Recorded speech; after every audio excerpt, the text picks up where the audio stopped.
Be more grind, rise, shine through the struggle. Black dollars circulate, flexing muscle. Politics and biz building walls like bricks. Motown soul rap mixed in the fix. Tiny cover spitting truth, microphone holder.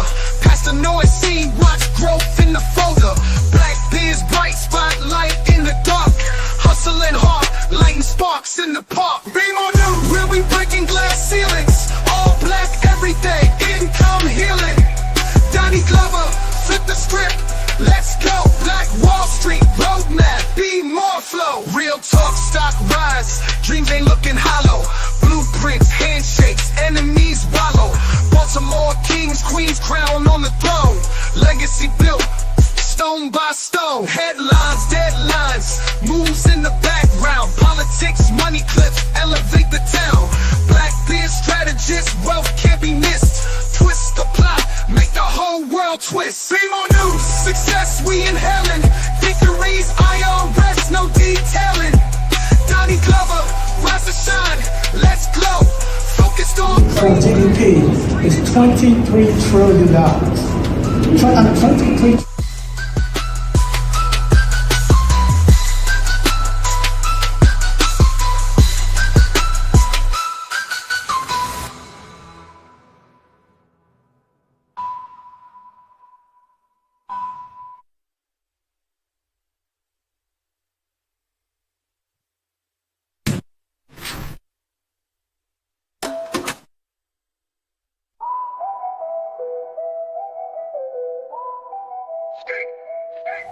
Be more grind, rise, shine through the struggle. Black dollars circulate, flexing muscle. Politics and biz building walls like bricks. Spitting truth, microphone holder. Past the noise scene, watch growth in the... First name's Doni, last name's Glover. In it to win it for the long haul, baby. Mr. March. Hey, brother Glover, how you doing? Man, I'm grateful. Glad to be in the land of the living. Well, keep that way. Yes, sir. As long as you can. You know, I love East North Avenue. Well, it's going to be East North Avenue until the world ends. Is that where you grew up? Yep. Moved to North Avenue when I was 3 years old. Wow. You remember the riots? Oh, absolutely. I remember walking up and down Greenmount Avenue and everything was on fire. Really? Yeah. Yeah. I was 16 years old. And tanks and soldiers rolling up Greenmount Avenue. Mm-hmm. Wow. So today we're here to talk about something very important to you. Yes. As a matter of fact, I think it's important to everybody, especially here in Baltimore. Are we on as of now? I mean, live. We're live. Okay. Streaming to Facebook, LinkedIn, and Twitter. All right. Well, I'm sorry, Facebook, LinkedIn, and YouTube. It didn't get much publicity, but April 30th, 3 weeks ago, marked the 50th anniversary of the end of the Vietnam War. And it's not surprising that it didn't get a lot of play because it was the one war that America seemed to be ashamed of. And because they didn't come home victorious, there were no parades for the returning soldiers from the Vietnam War. They were really ignored, disrespected, and a lot of them came home with problems. There was an intentional use of drugs supplied to the soldiers to keep them pacified in the most horrific situations that you could imagine. including Um, heroin. Heroin, crack, anything you want to, consider.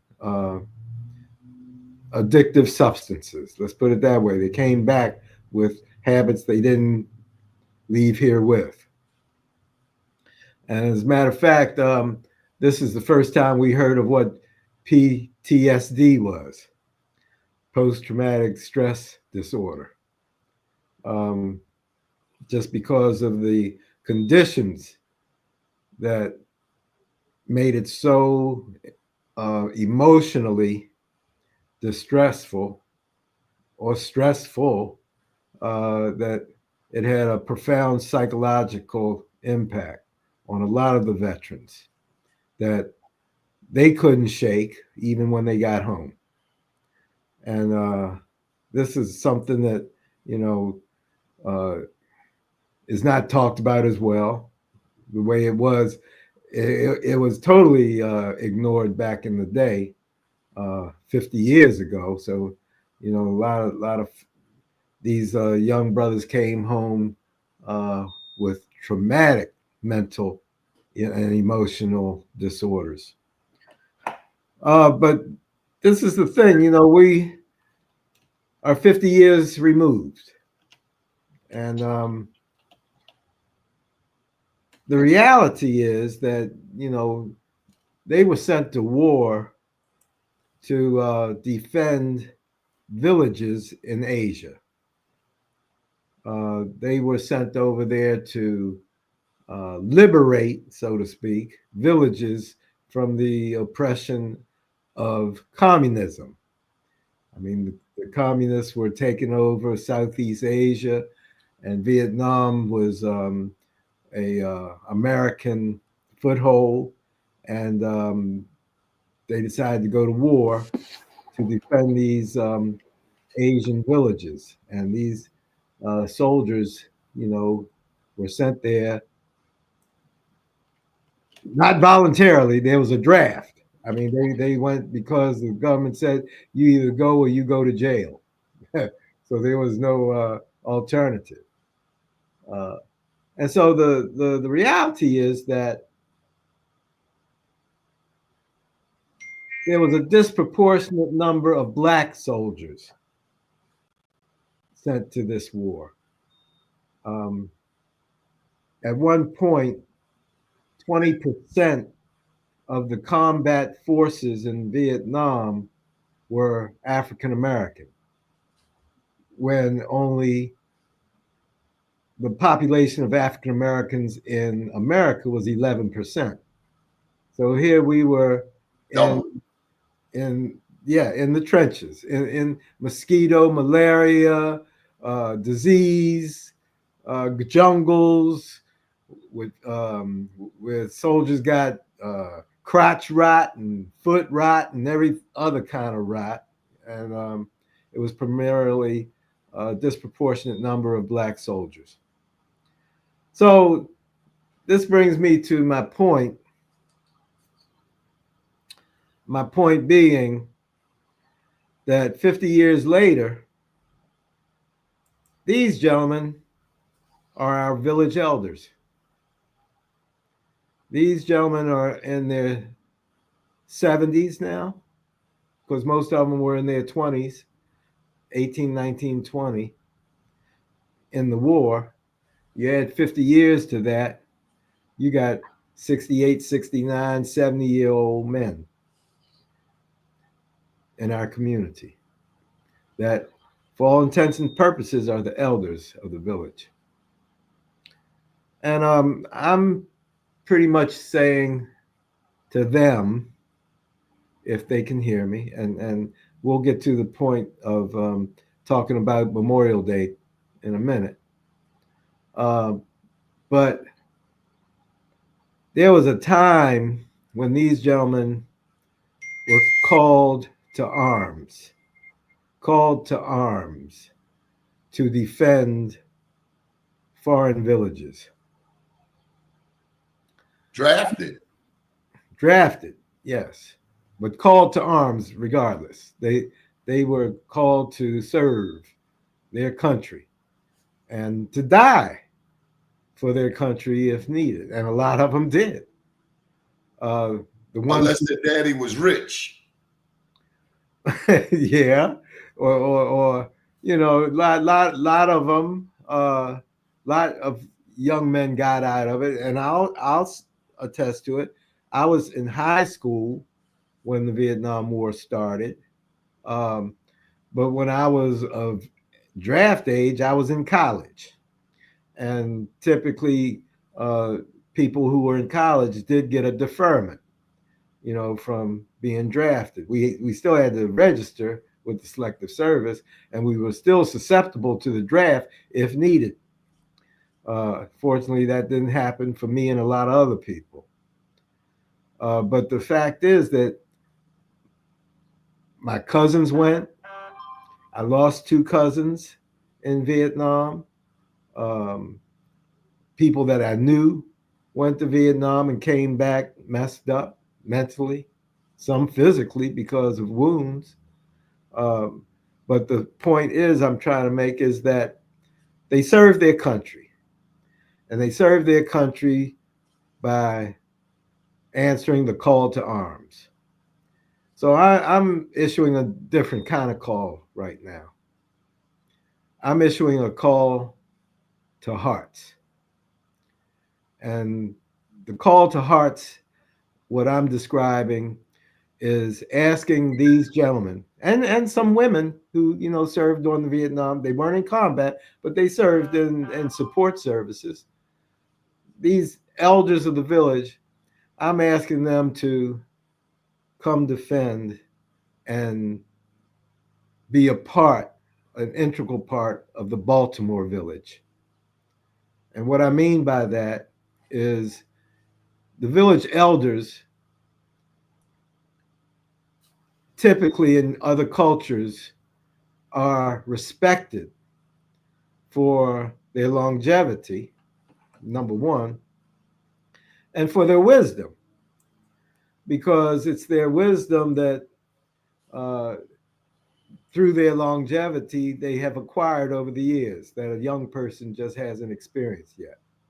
And that wisdom has always been a, resource to the village, a resource to the village in the sense that the elders were responsible for transmitting the values of our people to the younger generations. And quite frankly, we haven't done such a good job of that. I'm speaking as an elder too, that we did not do as good a job as we should have in carrying the values that we were raised with, the discipline that we were, uh, expected to carry ourselves with, to the generations behind us. Um, Quite frankly, our disconnect with the, younger generations behind us, I think, is the cause of a lot of our village problems, especially when it comes to youth violence, youth criminality, uh, the dissolution of the family structure. I mean, all of those things that the elders typically are responsible for, uh, instilling in the generations behind them. We didn't do such a good job, and I'll take responsibility for that too. But isn't there a reason for that? Well, I think that disconnect had a lot to do with the men being sent to war and coming back messed up. You know, I think that had a tremendous effect. Um, and I Add to think that mass incarceration, add to that the drug all of pandemic. that, if you really look at it, all of that was post Vietnam. Okay, all of that was post Vietnam in the '60s and '70s, when all of those, characteristics that you just brought up really took effect. Because prior to that, we were better off. I mean, segregation worked for us. Okay, we had more black businesses. We had more um, instilled values in our community. I mean, uh, eh, Donnie, you a little younger than me, but you remember teachers were held in high esteem. I mean, we loved our black teachers. I mean, they came into the classroom and they were held in the esteem of a lawyer, a doctor, or whatever you other profession that you can think of that gained respect from the community. That all broke down. But it was That also because it's multi-pronged. It was also integration. exact. Look, the only thing that got integrated was our money. we were segregated in schools, neighborhoods. That never changed. The only thing got integrated was our money, and they found out that our money was green, and that started leaving our community in billions of dollars. Okay, billions of dollars. We started moving to Woodlawn and Randallstown. Which were red line districts previously. We paid more for them than they were worth, and it still became an enclave for black folks because as soon as black folks moved in, white folks moved out. So segregation is still alive and well. Okay, But I gotta add in one more caveat: classism. Because when we moved past the Beltway, we looked down on Baltimore City and we never wanted to go back. That's the truth. Well, I saw it in my family. They never want to come back to North Avenue ever, ever, ever again. Ever. Ever. Well, tell me I'm wrong. Listen, you're not wrong. And it was predicted. And I'll tell you who predicted it. Martin Luther King Jr. Martin Luther King Jr. said, if we are ever able to be equal or we take advantage of new opportunities and equality, the danger is we will leave our community and not look back. We will leave our community and not bring somebody else along. And that's the separation you're referring to right now. Those of us who could take opportunities and move up, and like the Jeffersons, left the other people back in the community behind. Because before that, lawyers, doctors, and teachers lived in the same neighborhood as the sanitation worker. Okay? So we were one community and we struggled all together at the same time. But when Martin Luther King said, if they make it so that we can take advantage of the opportunities, the worst thing we can do is leave our brothers and sisters behind. And that's exactly what we did. The ones who could move outside the Beltway didn't look back. And unfortunately, we didn't bring anybody with us when we did. Your mom went to church at 22nd and Greenmount. St. Anne's. That's right. But now the church has closed my church. That's a whole nother story about blacks and Catholicism. That's a whole nother show. Okay. Well, what I was getting to is that we now have churches that used to be on Franklin Street, like New Psalmist, that have moved uptown a bit. A lot of our big churches have moved to where the money moved. In reality, most people don't go to the church in their community. They come into Baltimore to go to the churches where they raised, but they go out of the community to where they live.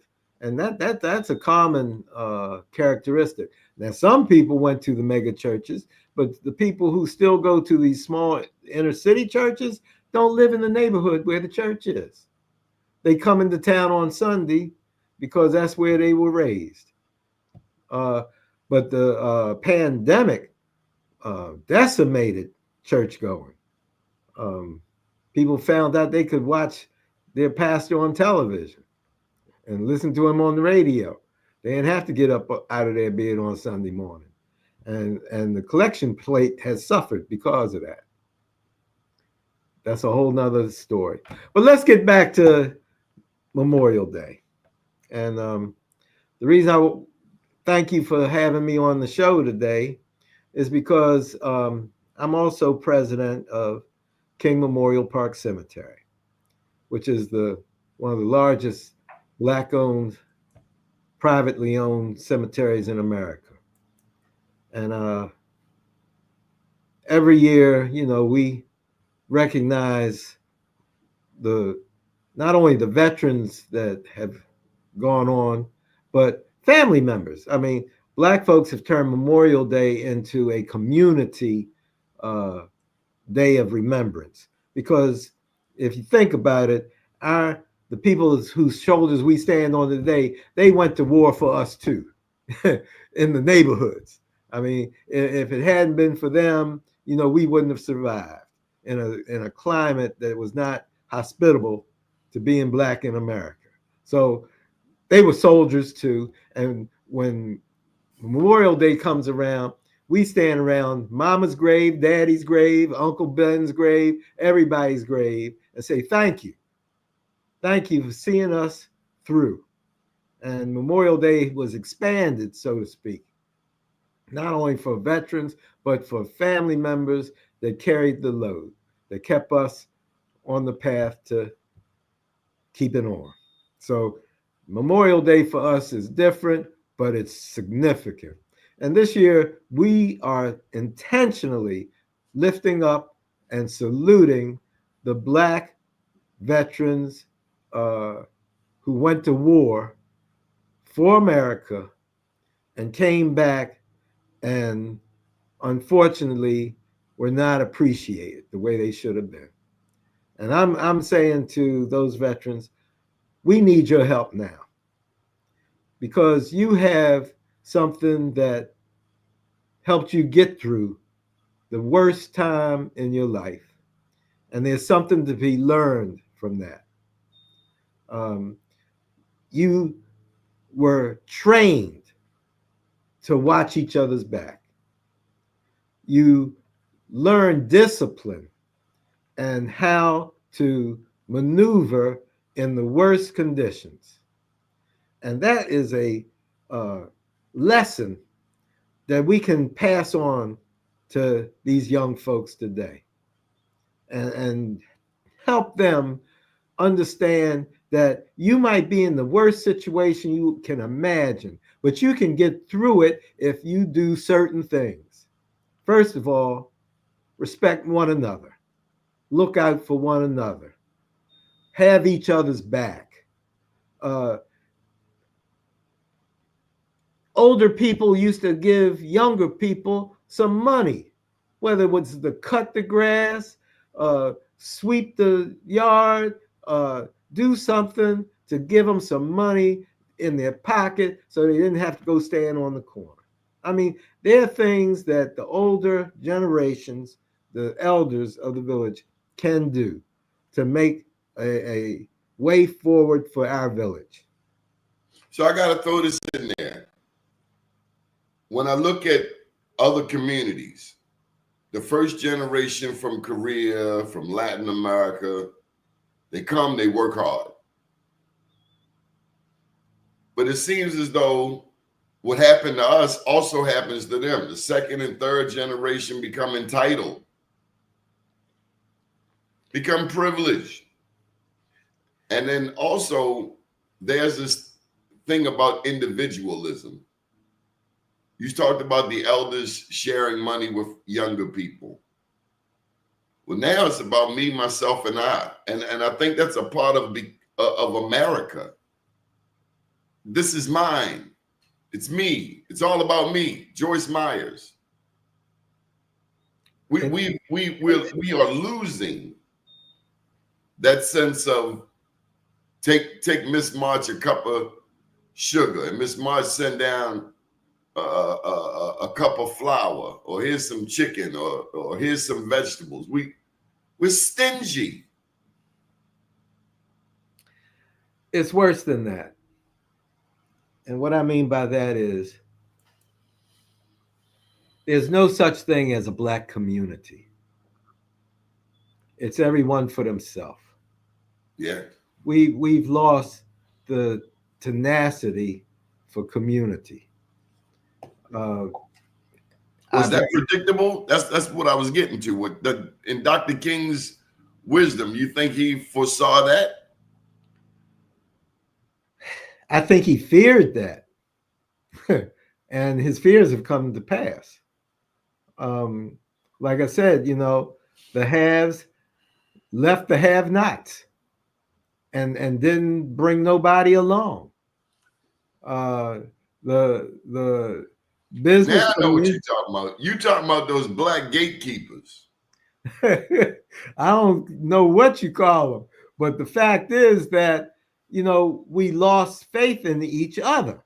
We lost faith in our ability to work together. I refuse to do the electric slide because that's the only thing we do together. I refuse to do boots on the ground because that's taking the place of electric slide. Yeah. I mean, let's boots on the ground to the PTA meeting. That's the only thing that we do in unison and in step. No, I got to give us credit. We did vote. We voted overwhelmingly for Kamala. And now I saw a post yesterday with a Latino saying they need black people's help. The black women said, don't come over here with that BS. Yeah. We went out there, we told you, and you went and supported this man, and now you're getting deported. And you asking us for help? Black women said, kick rocks. That's what black women said. I heard them. Well, I want to focus on us. Okay.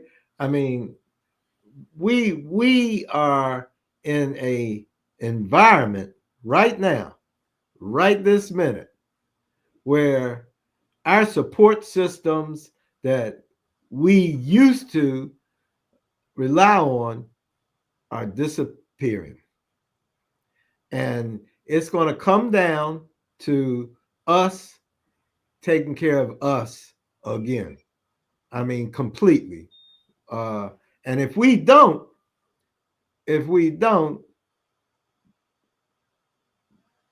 there's no future that looks like anything that you want to participate in. Now, I got to push back, Mr. March. When the Great Depression happened, long before your time and mine, 1929, in a way, black people did better than whites in some cases. Why? Because banks wouldn't accept their money. Right. But why? I'm trying to tell you that when things were bad, the worst that they could be, we had community. We helped each other. I got your point. We abandoned what worked because we went for the okie doke. I gotta move to Owens Mills. Otherwise, this woman gonna leave me because she want to live in Owens Mills with her girlfriends. And we paid attention in school.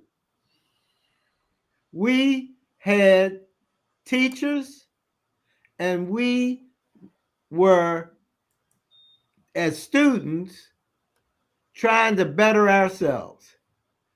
Today, it's like, I'm just spending time. How do you go through 12 years of school and can't read and write?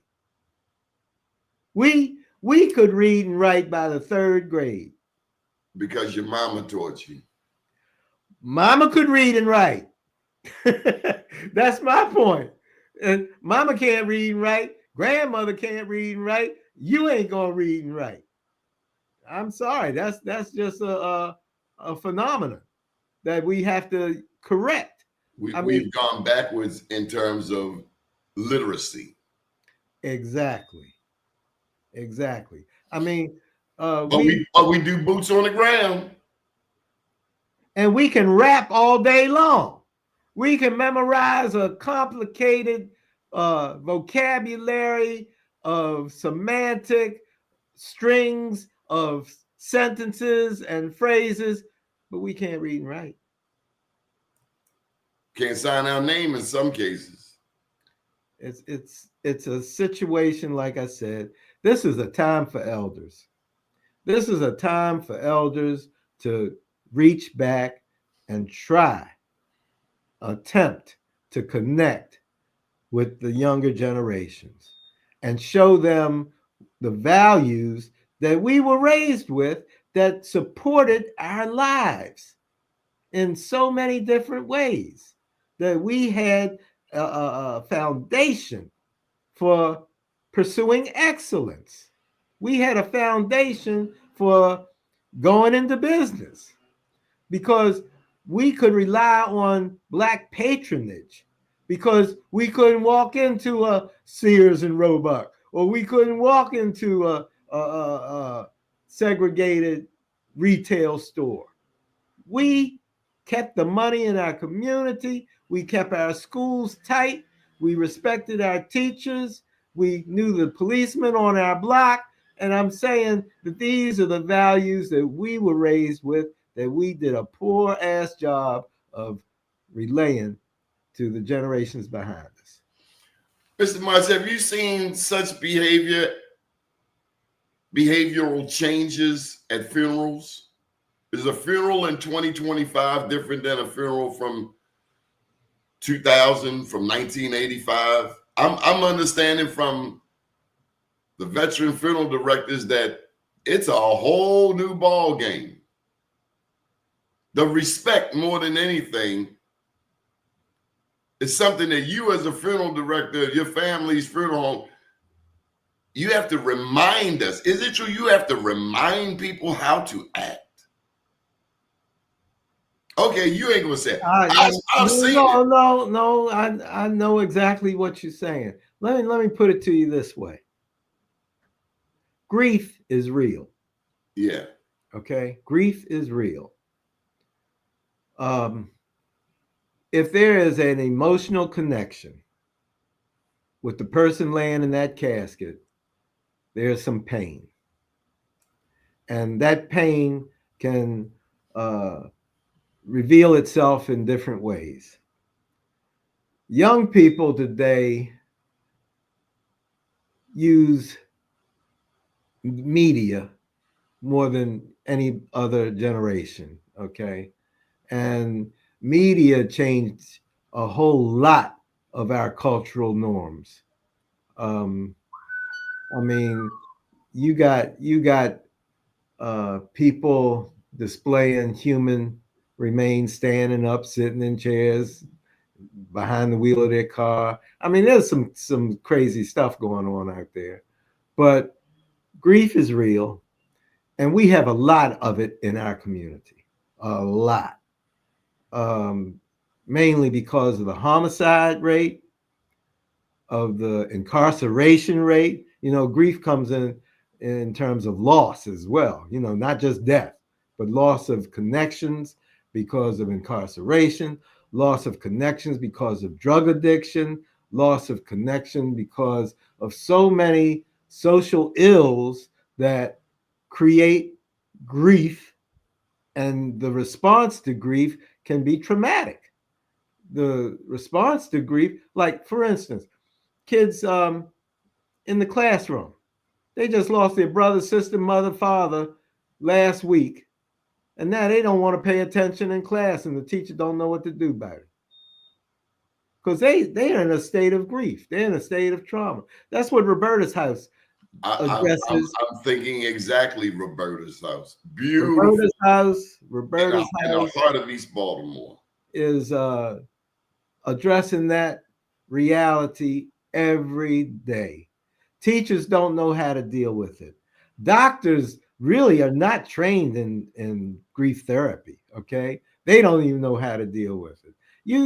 It's a specialized field that not too many people are paying attention to. Roberta's house is a standard that social workers are coming to us for seminars, Professionals are coming to us for seminars to find out, what do you do? What do you say? How do you get a kid who's in pain to say, you're going to get through this. You're going to survive on the other side. You're going to still be a functioning human being, and you can do this if you only do it this way. Not go out and hurt somebody, because that's the gang solution. The gang says, somebody killed your brother, you go kill their brother, And so it's a vicious cycle that's going on in our community where people, hurt, the saying, hurt people. And until they are healed. That's right. Exactly.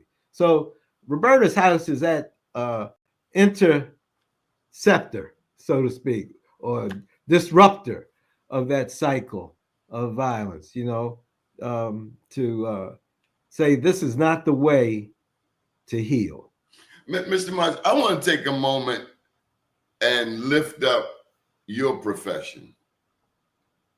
I want to lift up your daddy, Mr. William C. March, and my daddy. And thank God that you and I had daddies, because we know as we've gotten older, we realize how much a difference a father made in our lives, and how much our community is missing fathers.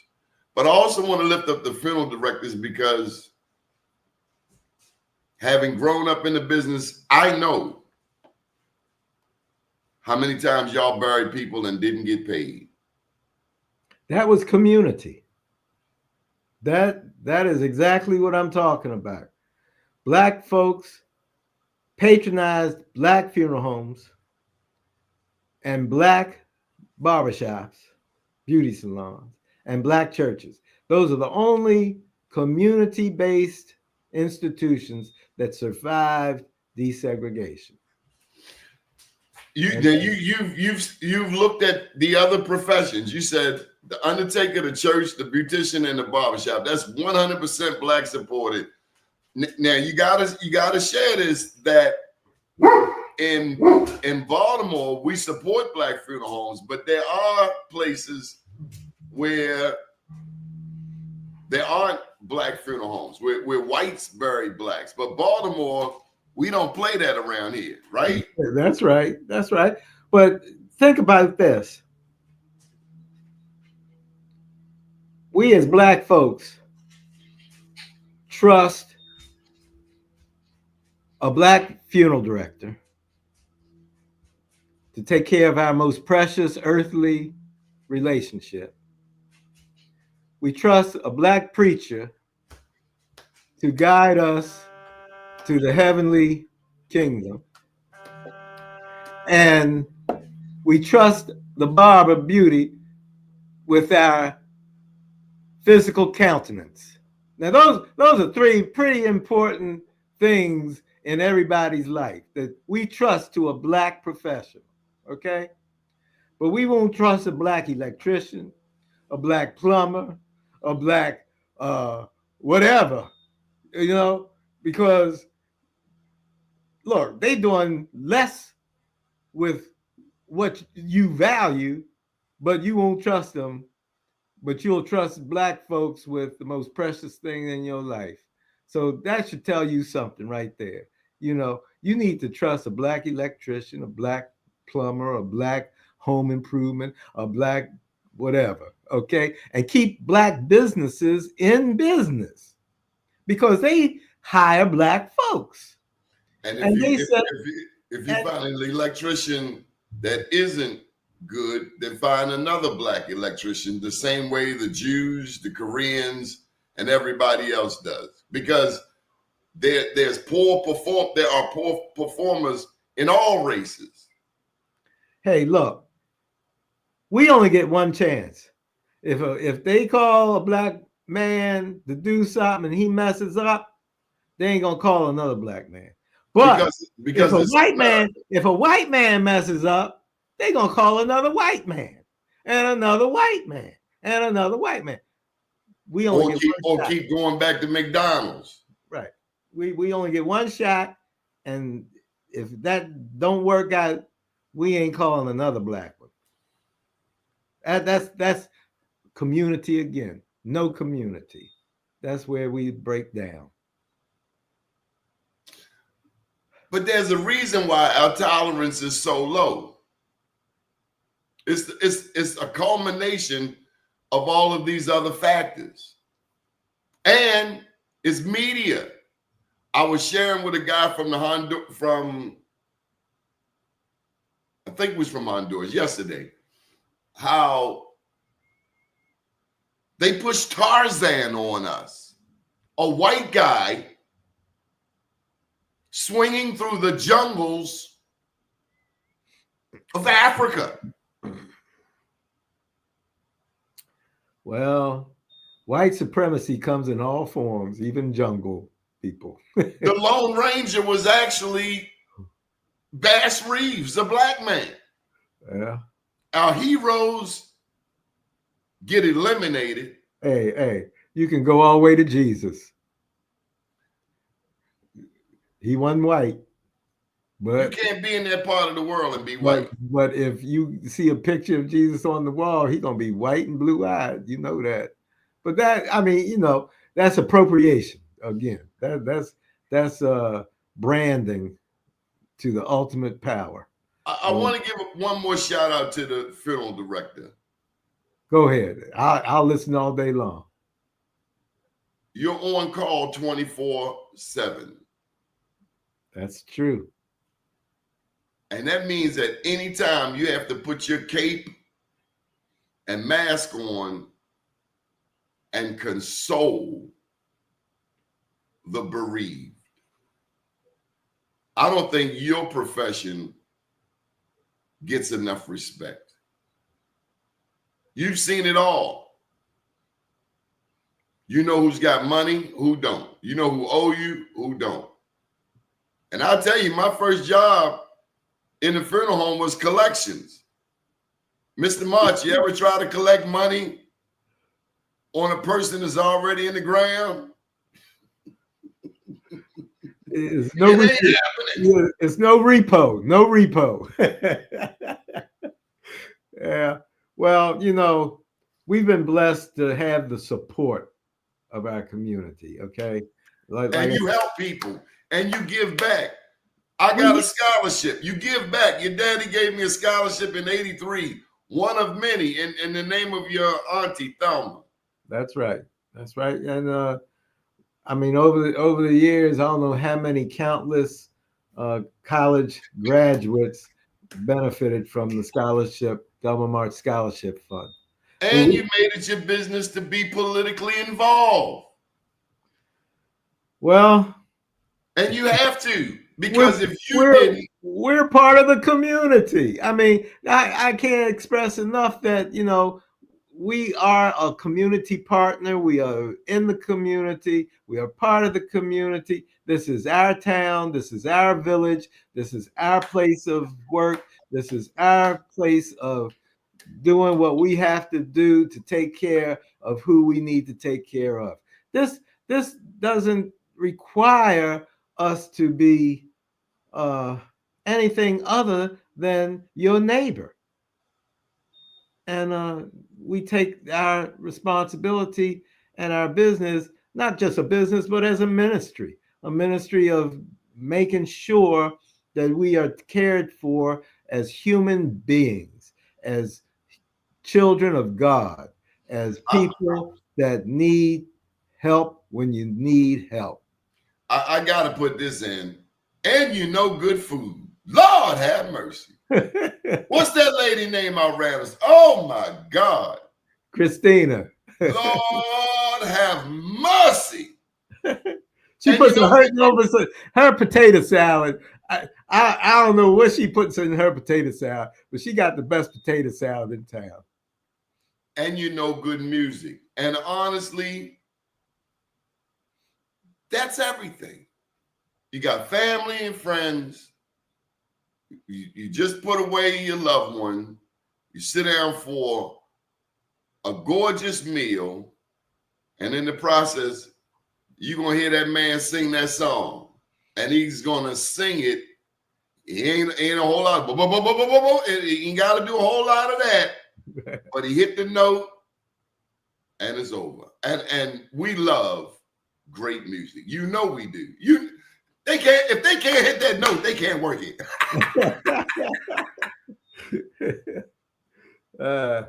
Well, Donnie, I really appreciate you having me give my little spew here today.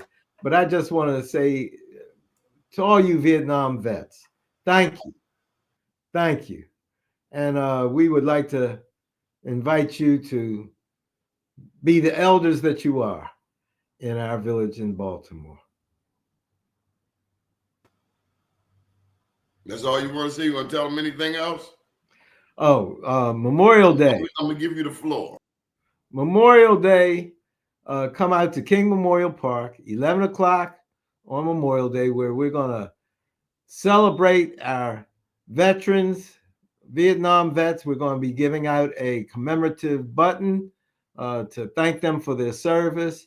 We're going to have Rufus Roundtree and the Be More Brass Band. We're going to have the 9th and 10th Cavalry of the Buffalo Soldiers. It's just going to be a great day. Our speaker is a Vietnam vet and also a state senator in the form of Senator Benjamin Brooks. Oh, man, that's my man. That's my man.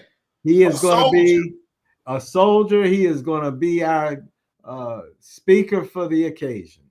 And we're inviting all Baltimore to come out and be a part of it. I tell you, Monday at 11 o'clock. 11 o'clock. At Kings Park, Monday. At Kings Park. When I learned, now he's a CPA, he's got a business on Liberty Road. Mm-hmm. He honors his word, his checks don't bounce. But when I learned that he was a Vietnam vet, it took my level of respect for him and his family to a whole other level. Because like you said in the beginning, not everybody gets to come home without PTSD that's so bad that they can't function.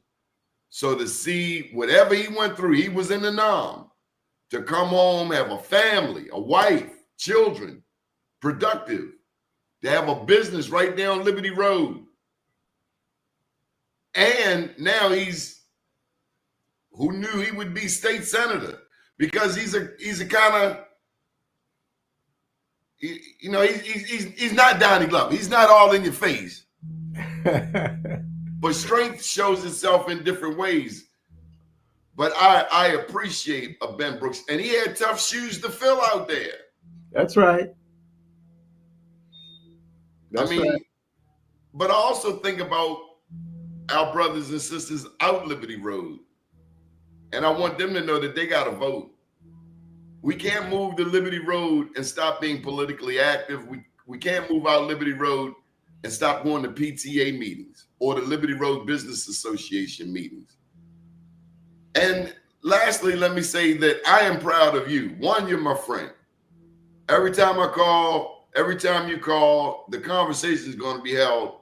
And I thank our fathers and our mothers for raising us in a unique profession. You picked up the mantle. I ended up in journalism, but they don't know how it is living above a funeral home.